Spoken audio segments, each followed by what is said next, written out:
Good morning students. I am your social science teacher Sushmita ma'am. Today we will learn our lesson number 7, that is environmental changes.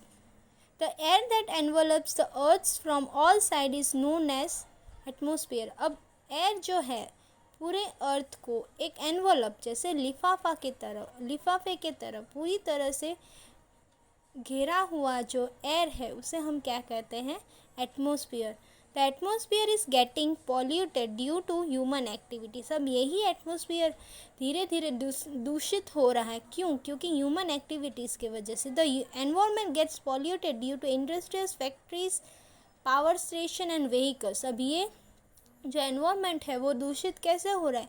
जो industries से जो waste निकलता है, जो factory से जो धुआं निकल रहा है, पावर स्टेशन यानी जितने पावर स्टेशन होंगे उतने ही रेडिएशन फैलेंगे पूरी जगह पर, और व्हीकल से जो स्मोक निकलता है उसकी वजह से धीरे धीरे जो एनवायरनमेंट है वो पॉल्यूटेड हो रहा है. The changes that occurs in temperature, direction of wind, moisture etcetera due to global warming are known as environmental changes. अब जो धीरे धीरे जो तापमान है वो इंक्रीज़ हो रहा है, जो डायरेक्शन ऑफ विंड यानी जब कभी भी मन हो तब बारिश होती है, तेज़ हवाएं चलती हैं, जो नमी है वो धीरे धीरे खोती जा रही है, उसकी जगह पर जो ड्राइनेस है वो बढ़ता जा रहा है. और ये सब क्यों हो रहा है? ग्लोबल वार्मिंग के वजह से. और इसे हम क्या कहते हैं? एनवायरमेंटल चेंजेस कहते हैं. What is weather? अब वेदर क्या है? The condition of temperature, rain and moisture in any region at a particular point of time is known as weather. यानी किसी एक समय पे जो भी टेम्परेचर है, जो बारिश का समय है, कितनी बारिश हुई है, कितनी नमी है उस जगह पर, उस टाइम पर हम क्या कहते हैं? Weather. What would be the weather of this place? Write your answer in your notebook after carefully observing the given map. What is climate? The average condition of rain, temperature and moisture for over more than 35 years is known as climate. अब climate यानी क्या? जो average condition यानी जो मध्यम condition होता है किसी भी टेम्परेचर का, ह्यूमिडिटी का यानी नमी की, उसे हम क्या कहते हैं? क्लाइमेट. अब greenhouse farming. Countries with a cold climate receive less heat from the sun. अब जो कंट्री बहुत ही कोल्ड होती है, यहाँ जहाँ पर सूरज की किरणें बहुत ही कम यानी सूरज तो दिखाई नहीं देता, उन जगहों पर this hampers the growth of plants and vegetation. अब जो ग्रीन हाउस फार्मिंग है वो उसको बूस्ट करता है प्लांट्स और वेजिटेबल्स को ग्रो करने में. Hence arrangement are made to accumulate adequate heat from the sun. अब ये अरेंजमेंट क्यों कही जाती है? कि वो जितने उन प्लांट्स को और उन वेजिटेबल्स को हीट चाहिए वो उतना हीट उसको अच्छे से दे देता है. The roof is made of either glass और cloth to allow the sun rays to penetrate and sustain the heat inside the building, and this practice is known as greenhouse farming. अब जो ये उसकी जो छत होती है वो ग्लास की या फिर क्लॉथ की बनाई जाती है, जिससे जो सनलाइट है वो धीरे धीरे पेनिट्रेट यानी डीपली अंदर जाएगा इनसाइड द बिल्डिंग, एंड इस प्रैक्टिस को हम क्या कहते हैं? Green house farming. Changing climate. अब यहाँ पर आप देख सकते हो कि यहाँ पर इतना ड्राई है कि ड्रॉट हो चुका है, यहाँ पर पतझड़ आ चुके हैं, यहाँ पर पानी है पर बहुत ही कम. देन यहाँ पर आप देख सकते हो बर्फ़ से पूरा घिरा हुआ है यानी बहुत ही ठंड है. यहाँ पर नॉर्मल जो टेम्परेचर है वो है, और यहाँ पर आप देख सकते हो ज़्यादा बारिश की वजह से फ्लड आ चुका है. What is global warming? अब ग्लोबल वार्मिंग क्या होता है? Global warming refers to an unequal and continual rise in the average temperature of the earth climate system due to greenhouse gases. अब ग्लोबल वार्मिंग यानी क्या? जो अनइक्वली कहीं पर भी ज़्यादा टेम्परेचर है, कहीं पर बहुत ही कम है, यानी टेम्परेचर जो है उसका कोई बैलेंस ही नहीं है. उसके जो टेम्परेचर में हाई लो और धीरे धीरे उसकी जो टेम्परेचर वो धीरे धीरे इंक्रीज़ होती जाती है. अब ये सब क्यों होता है? ग्रीन हाउस गैसेस की वजह से यानी हार्मफुल गैसेस की वजह से. It occurs when certain gases in the atmosphere entrap infrared radiation यानी यूवी रेज जो है वो एटमॉस्फेयर के अंदर आ जाती है. This effect makes the planet warmer, which subsequently reaches to global warming. और इन्हीं इफ़ेक्ट्स के वजह से जो प्लानट है वो धीरे धीरे बहुत ही गर्म होता जाता है और इसी को हम ग्लोबल वार्मिंग कहते हैं। आप देख सकते हो एस्केपिंग रेडिएशन, यहाँ से जो रेडिएशन वो जा रहा है, यहाँ से जो सन जो रेज है वो एब्जॉर्व कर रहा है, यहाँ से रिफ्लेक्ट होके जा रहा है। यहाँ पर आप देख सकते हो radiation absorb from the gases. ये जो अलग अलग टाइप के डिफॉरेस्टेशन यानी पेड़ काटने से CFC यानी ऐसे कुछ केमिकल्स जो हमारे जो अर्थ को है एटमॉस्फेयर के वो उसको पॉल्यूट करता है। ज़्यादा जो ऑयल एंड पेट्रोल का इंजन्स का हम यूज़ करते हैं उसकी वजह से green house gases and fossil fuels उनको ज़्यादा यूज़ करने से फैक्ट्रीज का जो स्मोक्स होने चाहिए ये सब क्या करता है, ग्लोबल वार्मिंग को बढ़ाता है। News from newspaper, average increase of 5 degree Celsius in temperature in West Europe heat experienced. अब 5 डिग्री जो वहाँ पर जो है गर्मी बहुत ही ज़्यादा इन सभी को एक्सपीरियंस हुआ। 14 degree Celsius temperature in Darjeeling reaching to maximum 28 degree Celsius in 2009 CE, यानी 2000 में वो 40 डिग्री से 28 डिग्री तक वो पहुँच गया। स्नोफॉल इन डेजर्ट, अब सोच सकते हो कि डेजर्ट में कैसे स्नोफॉल हुआ, फिर भी हुआ, वो क्यों, ग्लोबल वार्मिंग की वजह से। Mumbai receive 942 ml rain in one day 2005 में, इतना ज़्यादा बारिश हुआ, वो भी क्यों, ग्लोबल वार्मिंग की वजह से। इंक्रीजिंग टेम्परेचर इन ऑस्ट्रेलिया, अब ऑस्ट्रेलिया जो है वहाँ पर ठंडा है, वहाँ पर फिर भी इतनी गर्मी हुई, इतना टेम्परेचर हाई हुआ। देन सन ड्रेवन इन सबमर्जिंग, यहाँ पर जहाँ पर बर्फ़ होती है वहाँ पर सन ड्रेवन यानी बहुत ही हीट की वजह से वहाँ पर पिघला। Reduction of 5 kilometre in Khumbu snow river of Nepal, अब वहाँ पर क्या हुआ, स्नो की बारिश हुई और जो रिवर है पूरा स्नो की तरह बन गया।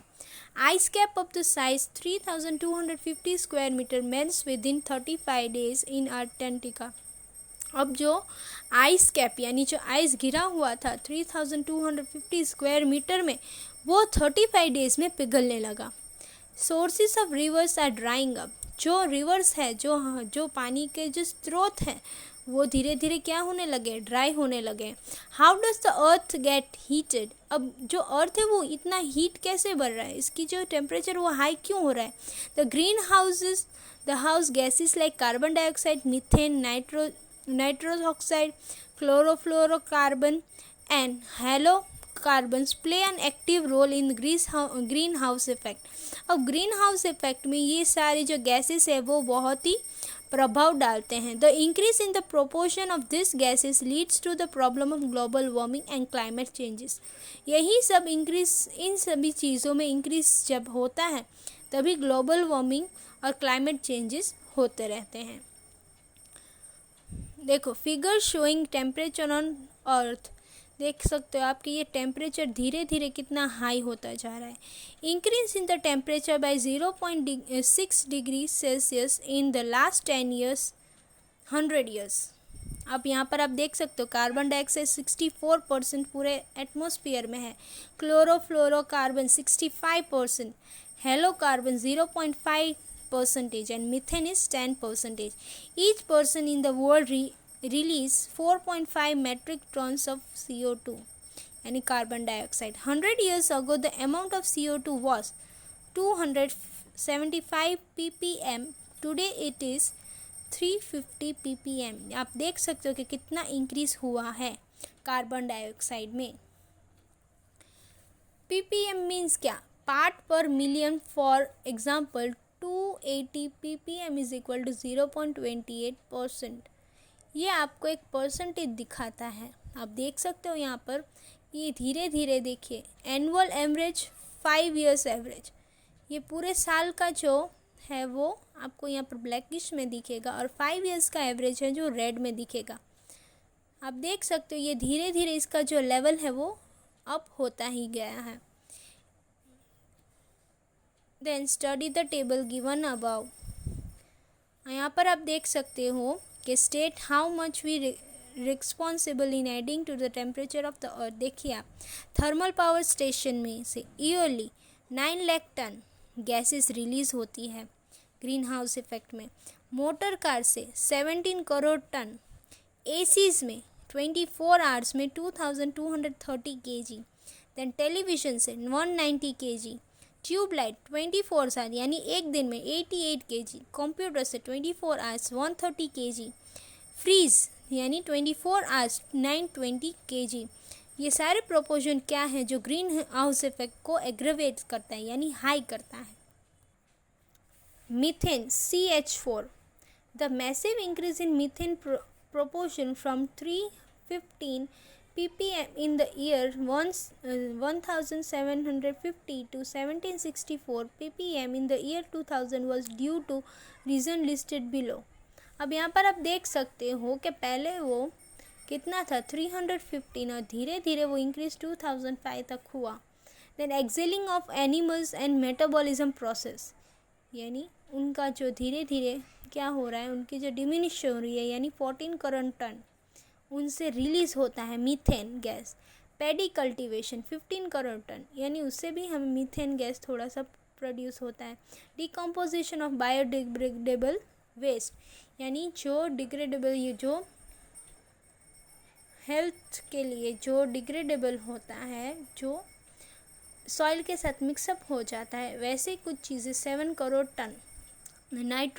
Nitrous oxide, the proportion of nitro oxide has increased from 270 ppm to recent 319 ppm। आप देख सकते हो ये कितना इंक्रीज हुआ है नाइट्रो ऑक्साइड। अब नाइट्रो ऑक्साइड यानी नाइट्रोजन प्लस ऑक्साइड, ऑक्सीजन, उनको हम नाइट्रो ऑक्साइड कहते हैं। Chlorofluorocarbon CFC, due to the use of form, यानी जो ज़्यादा जो झाग हम यूज़ करते हैं, plastic, refrigerator, AC, current aerosol spray, the minute practice having the size ranging from 1 micron to 10 micron is known as aerosol, etc. There have been an increase in CFCs। आप ज़्यादा देख सकते, प्लास्टिक, रेफ्रिजरेटर से जो gas निकलता है, जो air conditioner से जो गैस निकलता है, देन अलग अलग जो स्प्रेस होते हैं उनसे जो गैस निकलती है उसे हम CFC कहते हैं। Effects of global warming, of क्या क्या प्रभाव पड़ता है ग्लोबल वार्मिंग का। Changes are observe in the growth and development of the vegetation.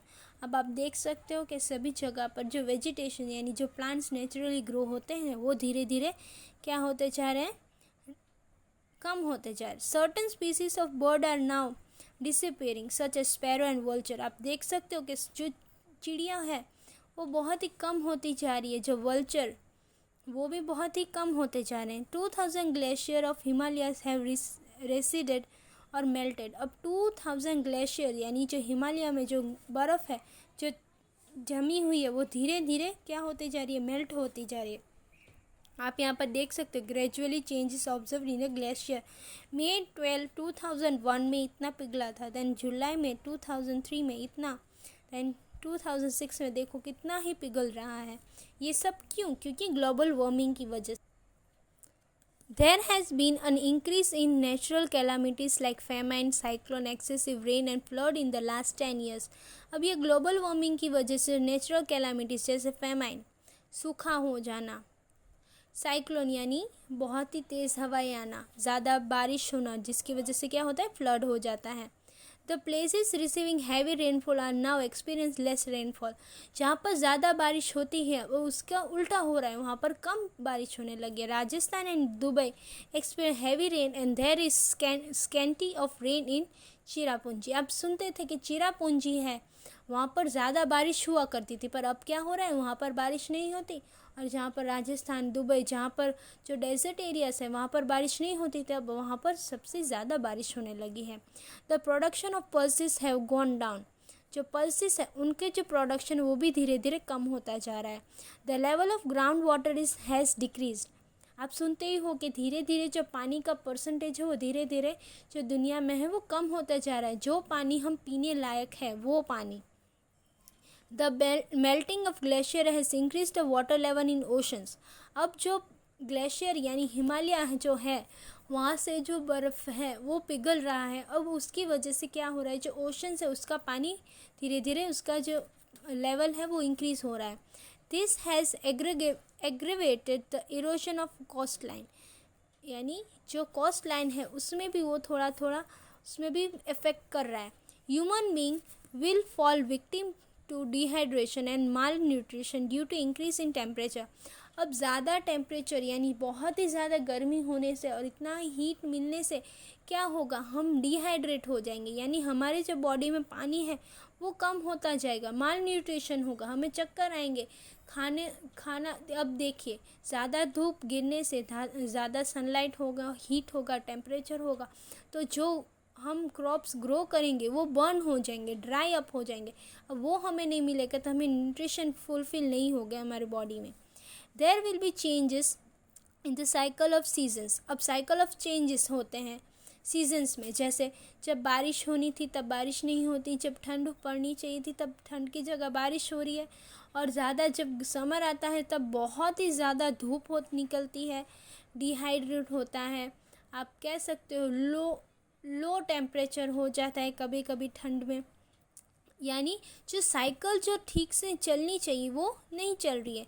The characteristics of summer and winter season will change. इन दोनों के कैरेक्टर्स, अब समर है, समर में ऐसे भी हो सकता है कि ज़्यादा ठंड लगने लगे, और जब विंटर सीजन आए तब गर्मी भी हो सकती है। The salinity of the soil in Gujarat will increase due to the increase of 25 centimeter in sea level. अब सैलिनिटी यानी जो मिट्टी है गुजरात में, वहाँ पर ऐसे भी हो सकता है कि वहाँ की जो मिट्टी है वो खारापन होने लगे, यानी वो भी नमकीन जैसा लगने लगे।